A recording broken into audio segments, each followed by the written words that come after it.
Hey, everybody, it's Trags once again. Episode 12 of Jungle Roar, a Cincy football podcast, is upon us. And this week, I welcome one of the very best Bengal writers on the beat, a colleague and an all around great guy, and Jay Morrison of The Athletic. He's been covering the Bengals beat since 2012 and Cincinnati area sports for over a quarter of a century, 28 years. How you doing, Jay?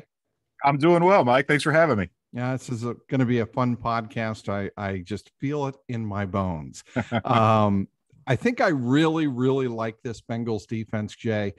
But this week, they face their stiffest test of the year by far. They have Patrick Mahomes and the Chiefs also at PBS in December, but this one against Aaron Rodgers and the Green Bay Packers figures to sternly test a defense that has had, Jay, mostly good moments throughout the first 4 weeks. Yeah, they really have. I mean, so much of what it's been in the past is winning in spite of the defense. And now it feels like they're winning because of this defense. I mean, that goal line stand against Jacksonville, if that doesn't happen, they don't win that game. No, if they go down 21-0, there's just no way. The fumble they force against Minnesota, if they don't do that, they don't win that game. And then they really kind of kept them in the game against Chicago. I mean, 4 straight possessions with turnovers, 3 straight passes for Burrow. They just bowed up and only gave up a field goal out of that.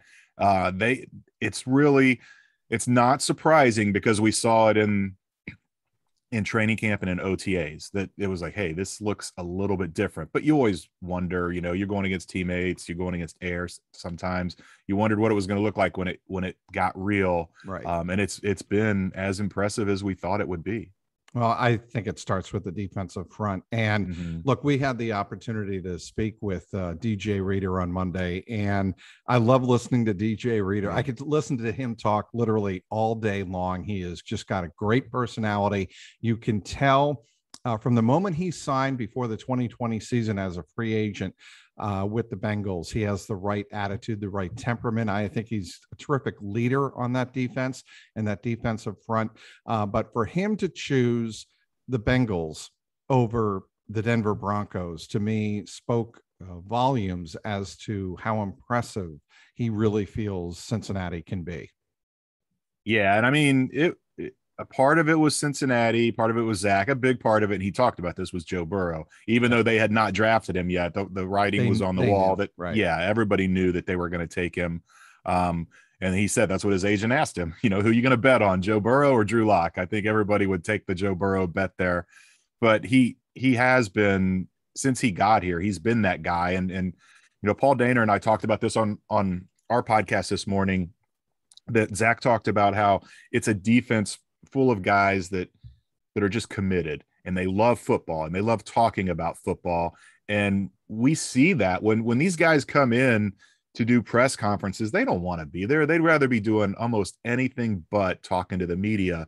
But then they start talking football and they open up and their eyes light up, literally. Yes, they really do enjoy it. And Paul brought up a great point. There's been so many years where the only way you get these guys talking like that is to talk about anything but football. Ask them about their favorite TV show. Ask them about their college team, their family. That's what really drives them. And this is a group of guys, not that they're one-dimensional. They have all those outside interests as well, but they really do love football and love talking about it. And I think you're seeing that pay off on the field. I don't think there's any question about that. And, what I want to get to is the fundamental of the X's and O's and why DJ Reader and Larry Ogunjobi complement one another so well. And it was interesting to me, you speak of DJ Reader talking football. Reader mentioned the fact that Ogunjobi is real. It's fun to see him playing the technique, the 3 technique on the defensive line that really is his specialty. Yeah, I mean, he's just been wrecking people. And you don't think of a guy that big being explosive, but he is. He gets off the ball so fast. He moves laterally really well when he needs to. He can move down the line of scrimmage and chase down a guy. It's made a huge difference. Earlier, before the season started, we always do this kind of a war stat. It's like baseball, wins against replacement. And we had DJ Reader as number 2 on that list. Or I'm sorry, we had Larry Ogunjobi as number two on that list because he is so good. And we thought they were going to be so thin at defensive tackle. But I mean, Josh Tupou has arrived. They make the trade for BJ Hill. It's just, you said it. Everything starts with that defensive line. And Larry Ogunjobi played some 3 technique in Cleveland, but they also put him straight over the nose. And he was really excited when he got here, knowing he was going to get the chance to play nothing but 3 technique. And, you know, we haven't seen the sacks like we've seen from Geno Atkins in years past, but he is wrecking game plans nonetheless. I mean, he's just blowing up the run game, destroying anybody they try to put in front of him to block him. It's really entertaining to watch. I know a lot of people just watch the ball, just watch Joe Burrow, the opposing quarterback, but do yourself a favor and just for a play or two, just watch what those guys are doing on the interior of the D line. It's pretty impressive. Okay, I'm going to just ask it straight out. How do you compare Ogunjobi to Geno? You know, it's tough.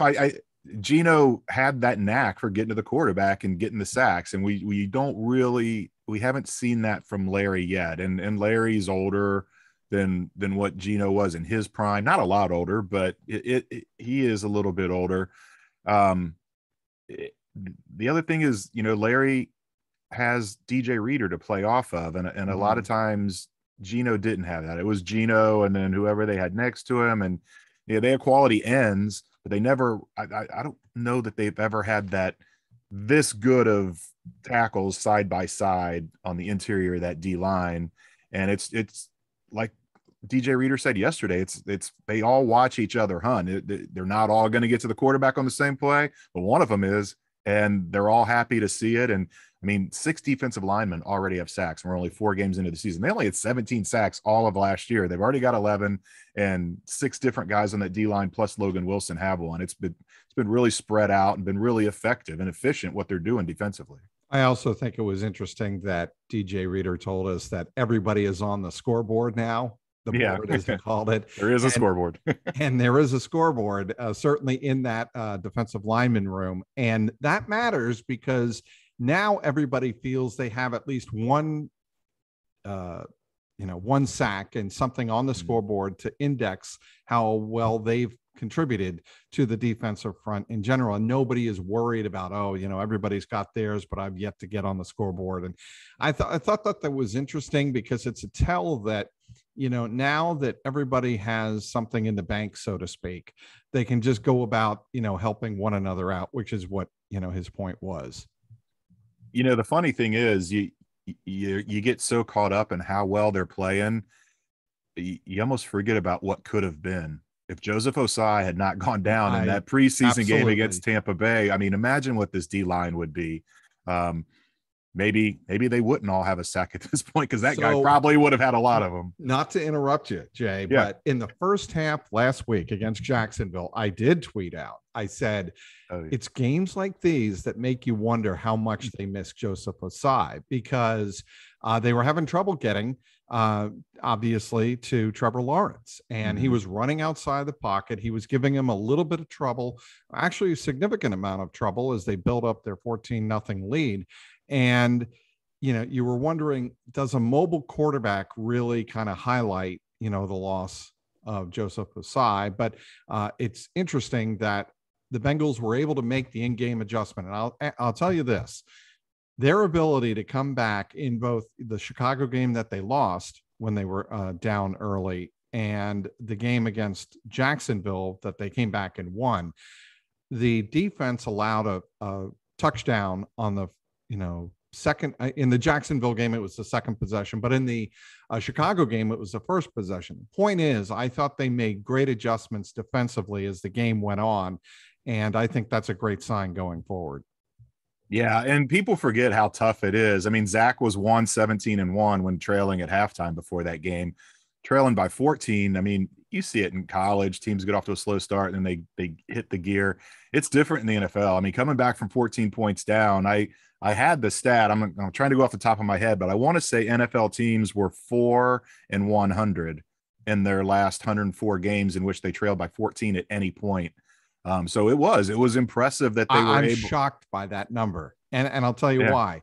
In this day and age of offensive football, I would assume that more than 4 times out of 104 that a team came from behind. I mean, you've got a league that has Green Bay, it has Kansas City, it had the high-powered Cleveland Browns last year that were able to come back many times.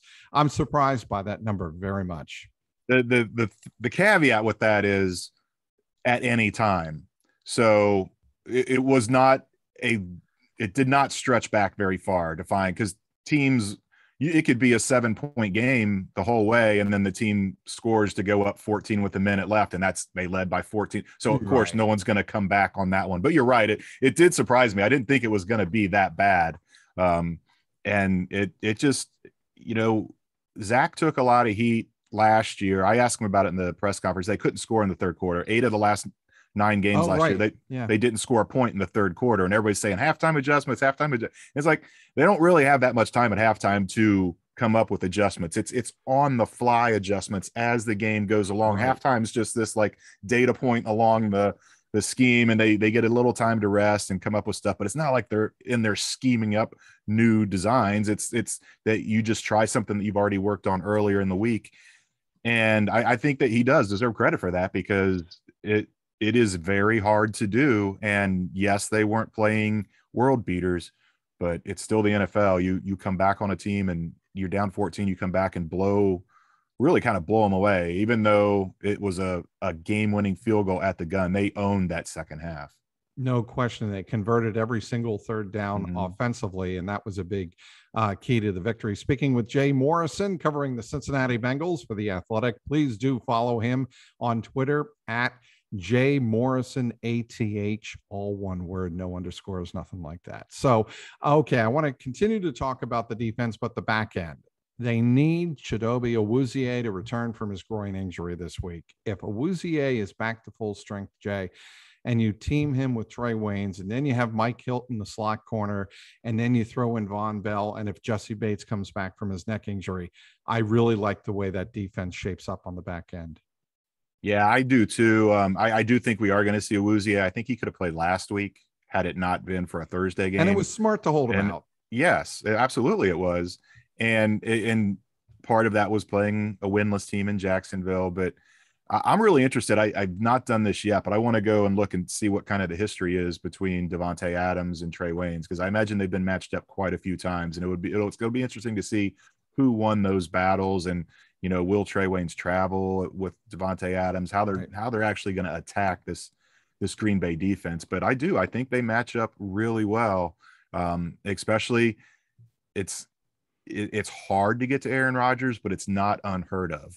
And I know I brought this up on our podcast, and it's really, I don't know how relevant it is, because we're talking about even the most recent game that Aaron Rodgers played against the Bengals. None of these guys were here, but the Bengals have sacked him in their 3 games against Aaron Rodgers 6 times, and 4 times. He's only been sacked 6 times, 8 times in his career. The Bengals have done it twice. It's just there's and they've won 2 of those 3 games. He has this second worst winning percentage against any team against the Bengals at .333. If you can get to him, if you can put the pressure on him, you can really kind of change the dynamic of that offense. And we've seen them. They were worst in the league last year in pressures and sacks. That's totally flipped. If they get that going again, that just makes makes everything easier for those guys on the back end. And it's not like you've got stiffs back there. Awuzie, you talk Trey Waynes, Eli Apple even played pretty well this last game against Jacksonville. And Jesse Bates, they put him in coverage. Mike Hilton, one of the best slots. I think a lot of people think this is going to be a shootout, and I don't. I think it's going to be kind of what we've seen so far, these games in the 20s, and maybe last team with the ball wins the game if you're talking Aaron Rodgers and Joe Burrow. So to me, and I was reminded of this watching Tom Brady go against the Patriots on Sunday night. The best way to get to a veteran quarterback, obviously, you have to pre-snap disguise, right? I mean, I think that goes without saying, and Lou Anarumo deserves so much credit for how he has transformed not only this defense, but his approach, his style. Yes, he has better weapons. Yes, he has more talent and whatnot, and more versatility in his defensive unit. But he's been able to make the adjustments in the game that I mentioned earlier. But the thing that I noticed Sunday night was delaying your blitz packages. you don't blitz right off the snap. You wait a snap, or you wait a second or two, maybe even three, and then you hit a gap, because that's when they're not as likely to see the blitzer or the free man coming loose. And he can get straight to that hot read. And that changes a lot. And I don't know that they'll do that with Mike Hilton, but you saw in that Pittsburgh game, they did that where they dropped Sam Hubbard back to a middle linebacker spot, and then he came on kind of a delayed blitz. And I can't remember now if it was he got to Ben. I don't remember if it was a sack or if it's the one he hit him and Logan Wilson intercepted it, but it was a huge play. And it was like, wow, we haven't really seen that. We've seen Sam drop in coverage. We've seen Trey Hendrickson drop in coverage, but drop to a middle linebacker spot and then on a delayed blitz, that's what you have to do. Exactly. Yeah. And that's a veteran quarterback. Ben has seen it all, and they got to him. They fooled him on that. And I think they can do more of that against Aaron.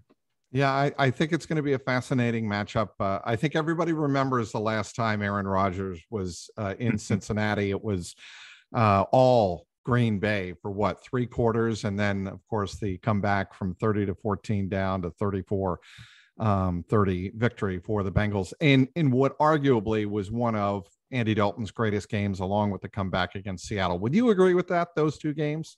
Yeah, it was actually, if I remember right, that game, the Bengals jumped out 14-0 in that game, and then Green Bay scored 30 unanswered, and then, or maybe it wasn't that many, but Green Bay had that game in hand.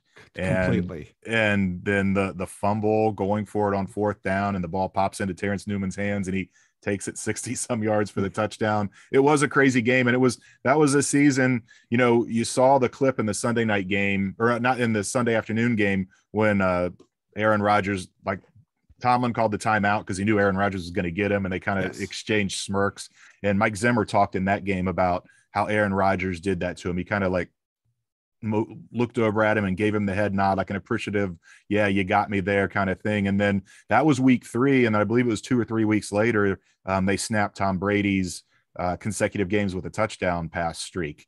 So those were fun defenses to watch. Everybody talks about Andy and AJ and those offenses, but those defenses under Mike Zimmer were a lot of fun. And they're nowhere near getting back to that yet, but they're moving in the right direction. All right, we're talking with Jay Morrison of The Athletic, doing a great job covering the Cincinnati Bengals since 2012. Follow him on Twitter at Jay Morrison, ATH, all one word. Let's talk about the offense. And Joe Burrow, of all of the things that have been said about number 9, I think the most impressive trait that you can point to in the second-year quarterback is his leadership and his ability to see things on the field and be his own offensive coordinator at the line of scrimmage. And yes, the play to CJ Uzomah on the 2nd down and long hot read really, to me, totally highlights his ability to really have the game under control in a pressure situation. Yeah, I mean, he's got a photographic memory, and he sees things that, maybe another quarterback, it would be the year 3, year 4 that they're like, okay, I've seen this a few times. I know what's coming here. And he sees it once and he goes right back to it. He did that. I can't remember the specifics, but there was a game where the Browns kind of got him in week 2 last year. And then they come to Cincinnati in week 7, and he sees the corner drift that way. And he just gives a nod to the receiver, and they beat the Browns because he remembered that slight little lean. He knew what was coming, and they beat him. And the coaches, Paul Dehner did a story last year where he asked all the coaches what their favorite plays from Joe Burrow were through the first half of the season, and they all brought that one up because it's just remarkable the way that he can do that. And there's so much to like about him. But I mean, if you talk about that memory, that to, like you said, to be your own offensive coordinator, that's very difficult to do. We talk about it from a layperson's perspective, but to be on the field with the speed of the game and the rush, and to see what you go back and watch that play to Uzomah, and everybody looks at the end result and the catch he made, and look at the face of the hands in the face of Joe Burrow. There were at least 4 hands in his face as he was making that pass. And you're going to get hit. And we've seen him do that. I think one of his touchdown passes earlier this year, I think it was in that Minnesota game. He stood in there and got the pass off. He knows he's going to get hit. He has that toughness about him. He gets to that play knowing that he's going to take a shot, but he says, I'm going to make the throw. I'm going to make you pay. You're going to make me hurt. I'm going to make you pay. And he's just got that moxie about him. And that's no surprise. Everybody saw it at LSU. Yeah. It's one of the things they loved about him in the draft, but then you see it up close and personal and you see all these little details that make it up. And it's been a treat to watch. It really has. And that pass that you mentioned to T. Higgins in the Minnesota game, the first touchdown of the game, I believe. Yeah, he literally landed horizontal on the ground and they crushed him right into the turf and he got right back up. And to me, that's what you look for. When a guy gets hit like that, does he bounce right back up and does he join in the celebration? He did. And, that's what I think, that's the toughness that Joe Burrow has shown from day one with the Bengals. And there's a lot to look forward to. In terms of the play calling for the Bengals, how do you think the Brian Callahan, Zach Taylor, how do I put this? They're working together. Their chemistry, their offensive chemistry is working so far this season. I think the chemistry is good. I think they're still trying to feel things out, taking a cautious approach. That having a good defense kind of lends to that, where they don't feel like they have to go out and just outscore the opponent all the time. We talked about the adjustments they've made in games. I think they are still a little reticent to do it offensively a whole lot. They go into a game with a game plan, and it's, we see patterns emerging that, they run the ball on second long more than anyone. And I know that drives everybody crazy. And they just stick to it. And I did at the Senior Bowl 2 years ago, I did a really interesting story. They have this routine where on Saturday nights, they get together. If they're on the road, they go to one of their hotel rooms. If they're at home, they go to one of their houses, and they'll grab a game book from a recent NFL game that they think is going to play out like their game is going to play out on Sunday. And they just go through the game book and they're like, okay, it's 3rd and 1 on our 40. What would we call here? So they look at the down and distance through an entire NFL game that they think is going to play out like theirs. And then it's like fantasy football for coaches. They go through the play calls that they would do in each of those situations. It was really interesting to hear how they do that. Here's why I think they're doing the runs on 2nd and long. I think it's completely tied into trying to manage the clock and run some clock so that they don't go 3 passes and out. It's it assures that of not happening. Like, if you run on 2nd down, you're going to take at least, the possession is going to be at least 2 to 3 minutes. And I think that's what they're looking for. They don't want their defense overexposed. They want to keep them fresh. They want to, we heard it time and time again in training camp that from Zach Taylor, that we've got to play complementary football. And I think running the ball on 2nd down has been a way, at least early in the season, to try and achieve that goal. You're right. That's a great point, because I think a lot of people look at it as, they're just trying to make it 3rd and manageable, but that's not always the case. And it's that old adage of take what the defense gives you. You're going to see a light box a lot on 2nd and long. So yeah, you're probably not going to run for the 1st down there, but you are going to run the clock, at least add another 40 seconds to the possession. And it's not like you have slappies in there at running back. You've got Joe Mixon, and maybe he can break off a 1st down. If not, you're still counting on him for 4, 5. And that's a really good point, the clock aspect of it, because they have been managing the games those way.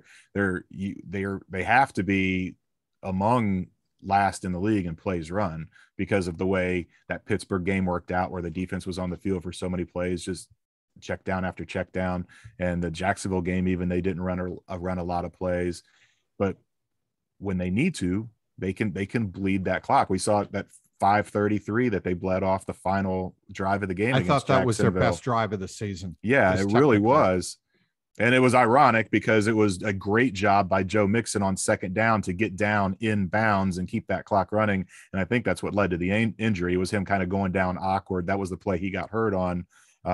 Twisting his ankle. Yeah. Yes. That was a terrific drive because you're like, well, even if you go down and score, how much time are they going to leave for Trevor Lawrence? And to leave 0 was really impressive. You don't see too many 5-minute and 33 drives there, game-winning drives.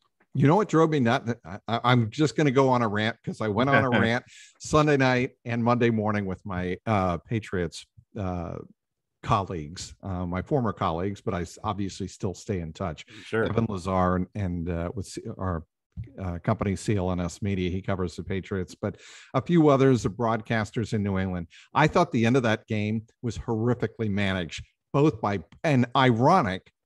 Brady and Belichick. Brady, because those 2 passes to Antonio Brown, as much as Bengal fans want to see the Bengals pass the ball on second down, in that situation, when you're running down the clock, end of the game on the road, the last thing you want is 2 incompletions. And they wound up settling for a Ryan Suckup 48-yard field goal that narrowly edged through the uprights and gave Tampa Bay the eventual game-winning field goal. But that was not a high percentage field goal in the driving rain at Gillette Stadium. And you left, a minute, forget what it was, a minute and a half, something in that neighborhood. So what do the Patriots do? They march right down the field. I'm like, this is going to burn Brady right in the ass.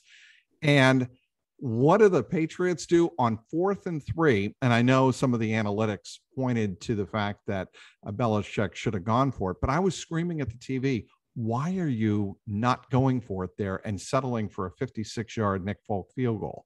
I get it. He hit one against the Jets on Monday night last year at MetLife Stadium, won the game, and had the distance on this one, but he hit the left upright. But I'm thinking, why? And that left, even if he makes it, Jay, that leaves them with 55 seconds for Brady to drive down the field and get a field goal and win the game. That's my rant. I agree, because that's those 4th down bots will tell you that the Patriots should have gone for it on that short 4th down anyhow. And that doesn't even take into the account of who the quarterback is on the other sideline. There's no doubt in my mind, if he makes that field goal, Brady goes down and gets another field goal. The Brady deep shot to Antonio Brown, I thought they were going to go for it on 4th down and that's why he's like, we're going to take our deep shot here on 3rd down, and then we're going to go for it on 4th down. I was really surprised to see them send Suckup out for the field goal, but you're right. It was like, does any team want to win this game? It's like you've got Belichick and Brady who take no prisoners, and now all of a sudden this is tentative against tentative. Yeah, it struck me as very curious. One other key to the game before we let you go, Jay Morrison of The Athletic, the Bengals have to do a better job getting off, and I know you wrote about this, and one of your commenters pointed to this in your story today on The Athletic. Bengals have to do a better job getting off the field on 3rd down. I looked this up and I couldn't believe it, Jay. The Bengals are 20th in the NFL, which is not very good. 43.55% they're allowing conversions on 3rd down. That is the one area that has not changed yet. There's been a big struggle year after year after. It predates Lou, it predates Zach, Marvin's, last couple, ever since that playoff run in 2015. It's what got Terrell Austin fired. I don't know. I don't know what the answer is there, because it's not like that's a key stat too. It is a random stat.